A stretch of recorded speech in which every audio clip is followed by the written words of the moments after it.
Olá a todos e a todas que nos acompanham em nosso canal de aulas de Direito Penal. Em nossa última aula de Direito Penal, nós falamos da assunção de obrigação no último ano do mandato ou legislatura.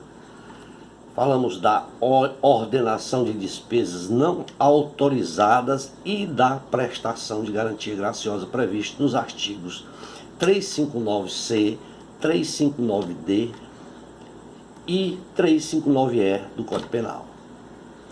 Para finalizarmos, ou finalizando o nosso estudo de direito penal, hoje nós falaremos do não cancelamento de restos a pagar, previsto no 359-F do Código Penal, do aumento de despesas total com pessoal no último mandato da legislatura, previsto no 359-G, e da oferta pública de colocação de título no mercado, previsto no 359-H, todos do Código Penal.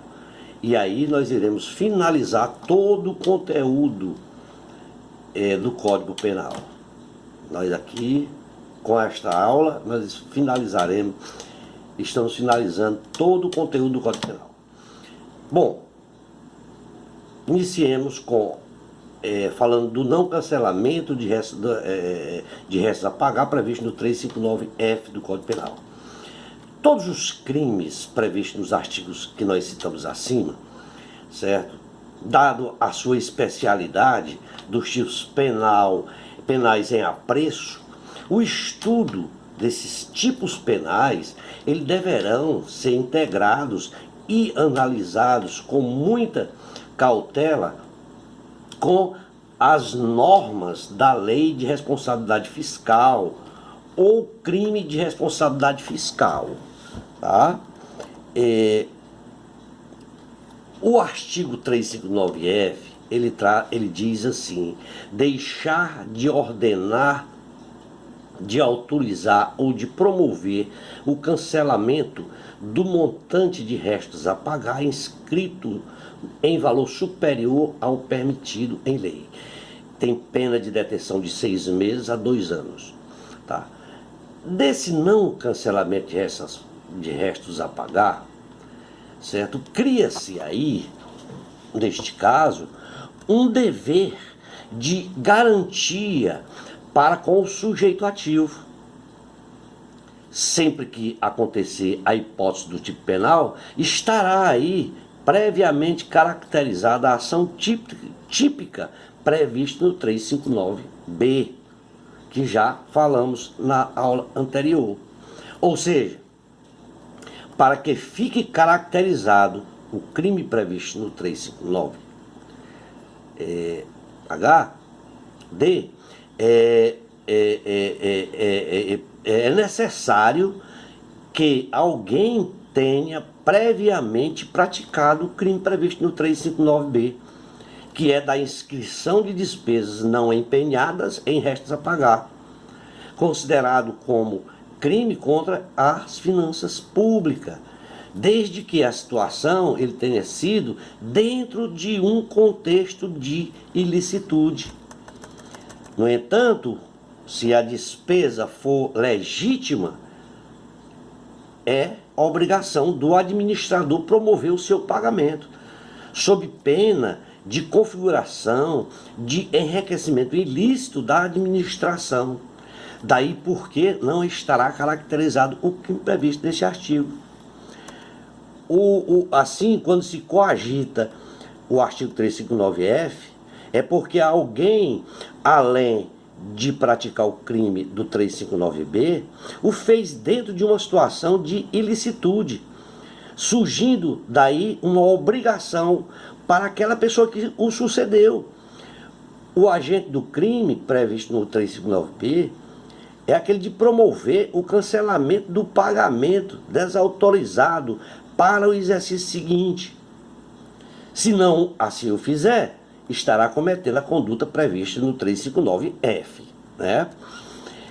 Deve-se atentar também para ainda para que mesmo a ação típica descrita no 359B, ela tenha sido praticada por culpa, o que não é punido pela norma penal, haverá a obrigatoriedade de o sujeito promover o cancelamento da despesa, sob pena de configurar o crime previsto no 359F. Trata-se aí de um crime, omissivo, que é quando o agente, podendo agir, determinando o cancelamento, não o faz. Aí um crime de mera conduta, por ser omissivo próprio, certo? Não havendo possibilidade de tentativa, né?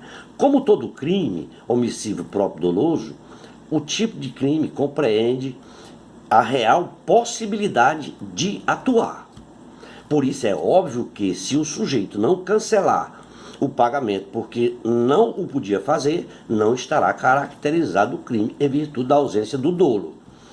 Portanto, o dispositivo, ele descreve um tipo penal que possui íntima relação com o artigo 42, lá da Lei de Responsabilidade Fiscal, na qual nos remete aí aos restos a pagar, que são atribuições pré-existentes da administração pública e que são pendentes ou não de condição que ultrapasse ao final do exercício financeiro e que seu cancelamento só poderia ocorrer se verificado algum vício na aferição do direito do credor.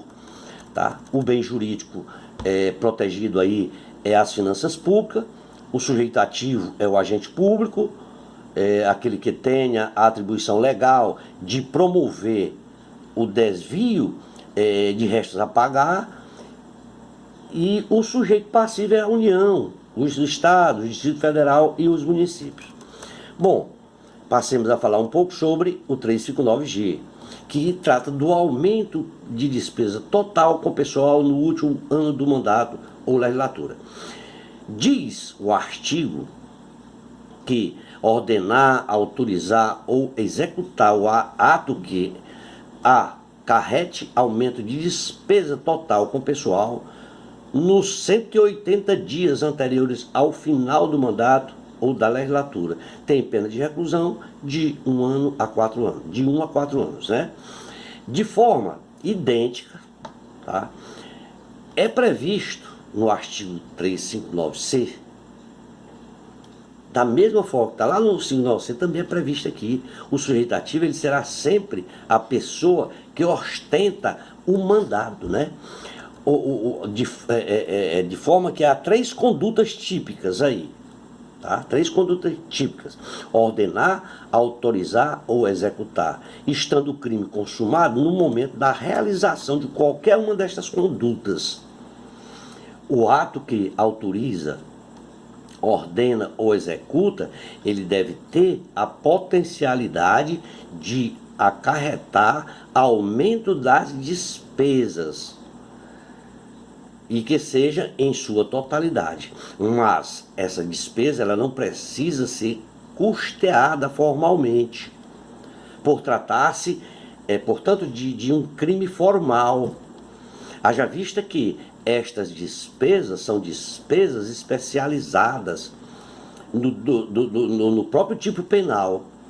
Ou seja, ela deve ser relativa a pagamentos de pessoal de acordo com a lei, tais como salários, subsídios, vencimentos, gratificações, etc. Não há necessidade aí que a verba ela seja destinada unicamente a funcionário público, pois pode ser por pessoas regidas pela CLT, aquelas pessoas que trabalham para a administração pública e recebam verbas públicas. Neste caso, a despesa não deixará de ser de pessoal, de forma alguma, estando caracterizado aí o crime. Note-se que o crime ele existirá mesmo que por meio de uma ação que seja inviabilizando aí o pagamento. O que se exige é uma potencialidade no ato executado. ordenando ou autorizando. Via aí se essa ordenação ou essa autorização, ela vir acarretar aumento de despesas com o pessoal. As três ações típicas, para que elas sejam caracterizadas ou consideradas, elas devem ser realizadas dentro do elemento temporal descrito lá no tipo penal, lá no artigo. Ou seja, dentro dos 180 dias anteriores ao termo final do mandato. Certo? A determinação de pagamento deve ocorrer dentro deste período, né? O mandado mencionado aí no artigo, no tipo penal, não é só o mandato, ele deriva também da eleição. Ele pode ser o mandato de um presidente de tribunal, de um procurador-geral, de justiça, da república, de prefeito, de governador, etc. Se houver uma autorização legal, já prevendo que o pagamento de despesa de pessoal deva ocorrer em época que coincida com os 180 dias descritos no tipo penal, a hipótese será atípica, porque haverá um cumprimento da lei pelo agente. Bom, no artigo 359-H, último artigo do Código Penal, trata da oferta pública ou colocação de títulos no mercado.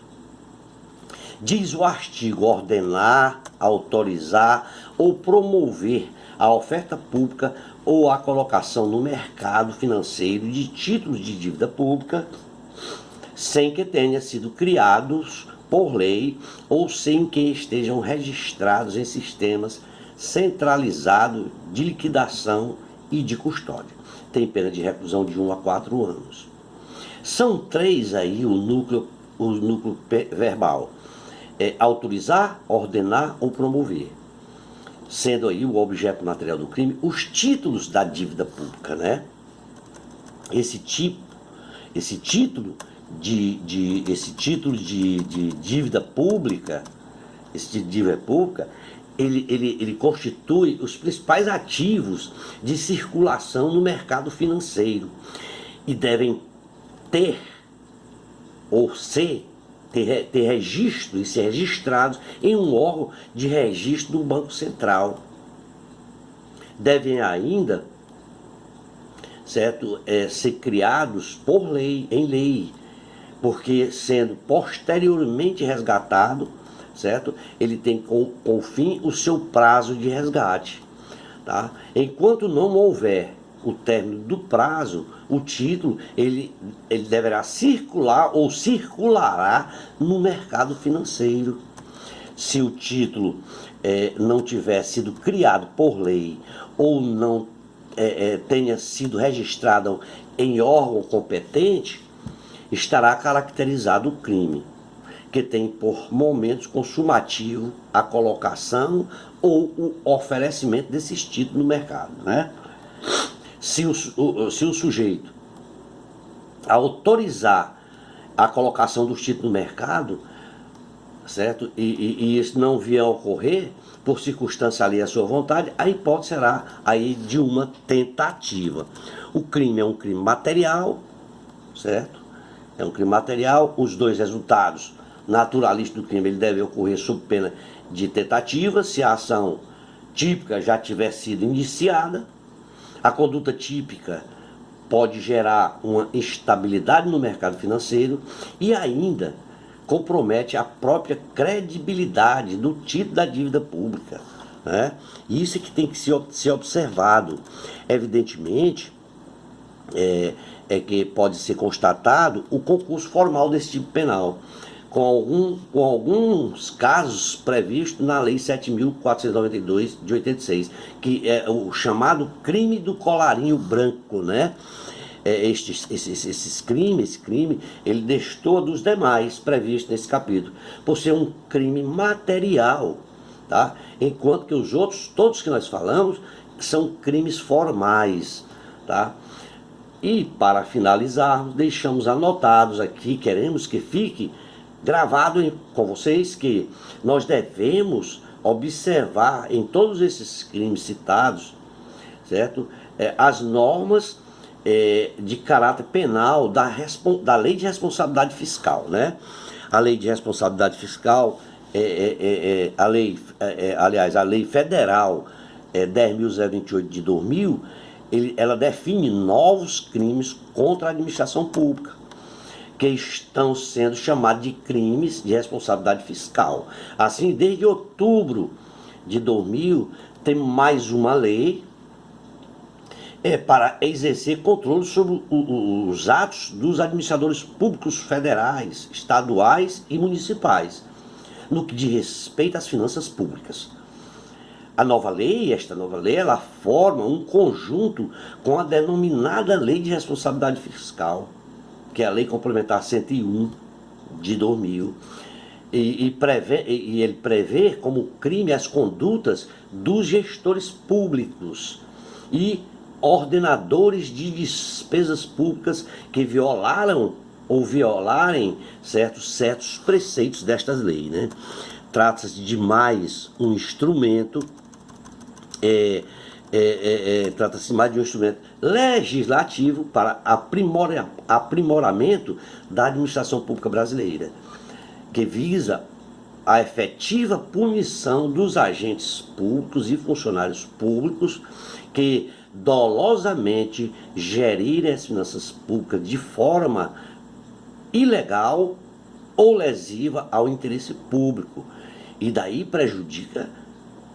vem prejudicando porque vem prejudicar a toda a população, que é o responsável pelo pagamento dos tributos e que são destinatárias da ação dos estados, né? Podem ser responsabilizados administrativa e penalmente o presidente da República, os governadores de estados, os prefeitos municipais, os presidentes do Senado, da Câmara dos Deputados, das Assembleias Legislativas, das câmaras municipais, os presidentes de tribunais superiores, dos tribunais federais, dos tribunais eleitorais de trabalho, dos tribunais estaduais, dos tribunais de conta e até dos juízes e diretores diversos de fórum, né? Entre os sujeitos ativos das novas infrações penais, conforme nós falamos há pouco, podem estar também o Procurador-Geral da República e os Procuradores Gerais de Justiça no âmbito do Ministério Público, além do Advogado-Geral da União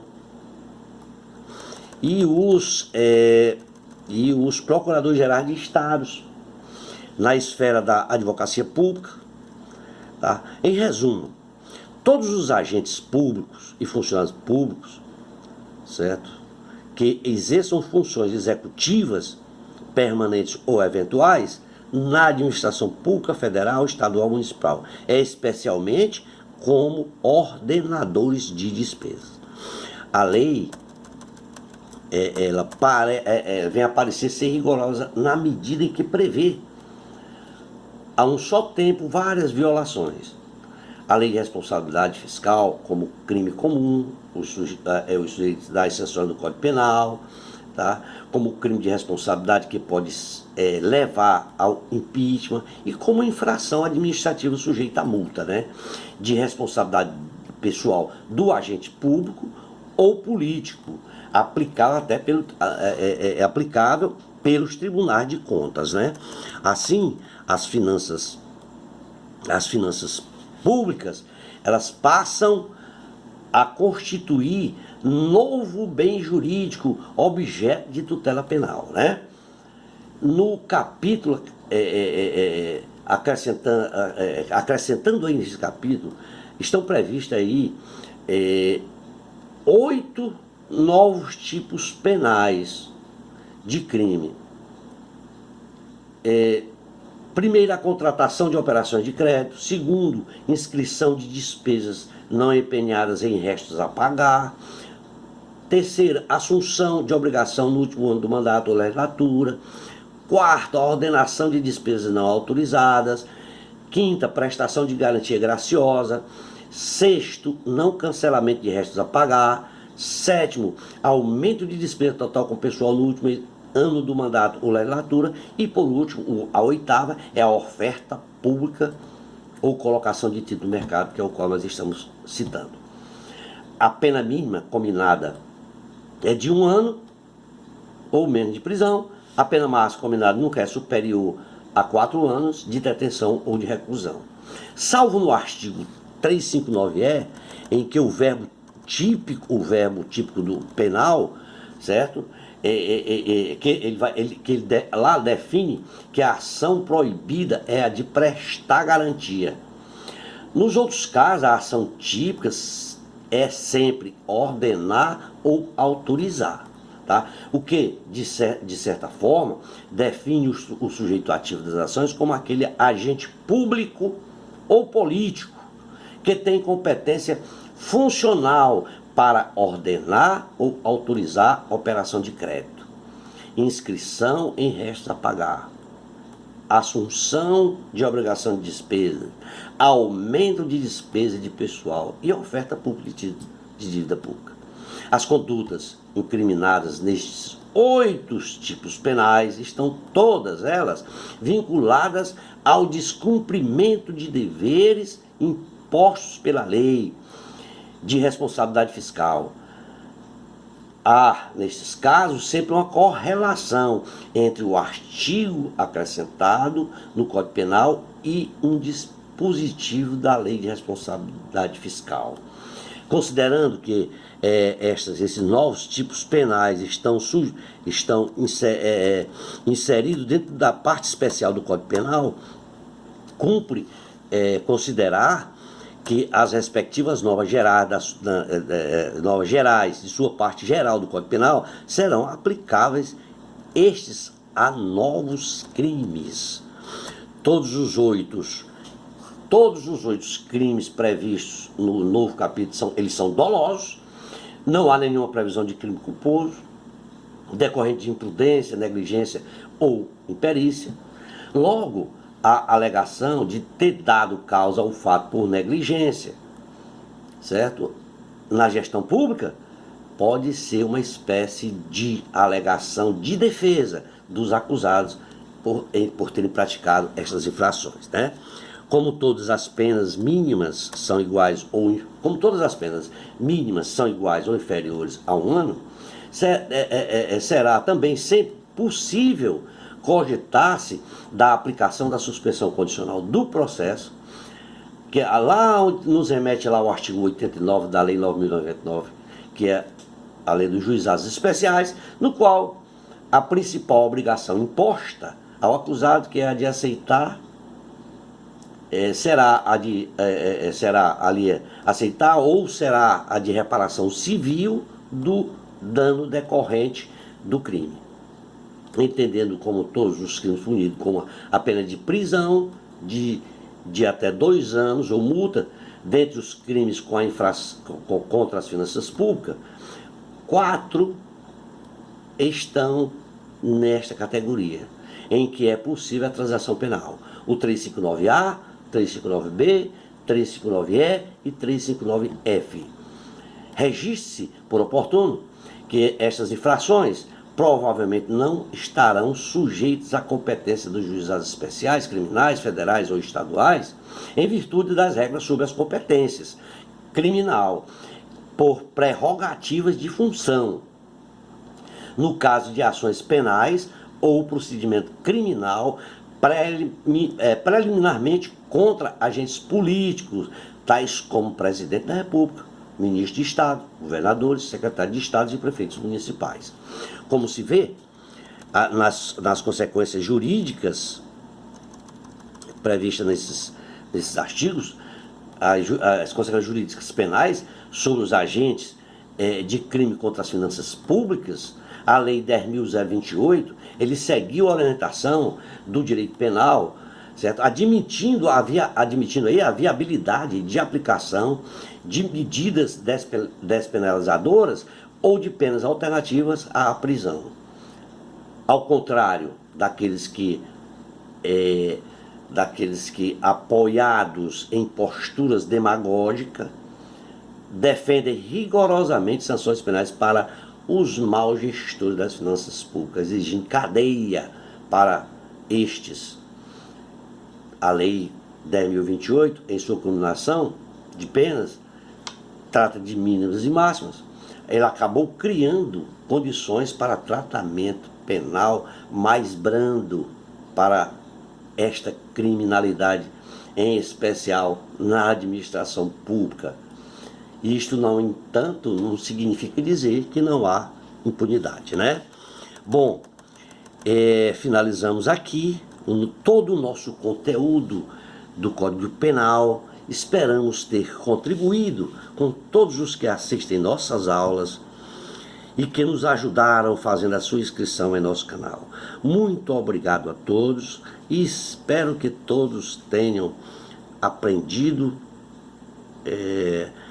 tenham gostado das nossas aulas. Forte abraço e até lá.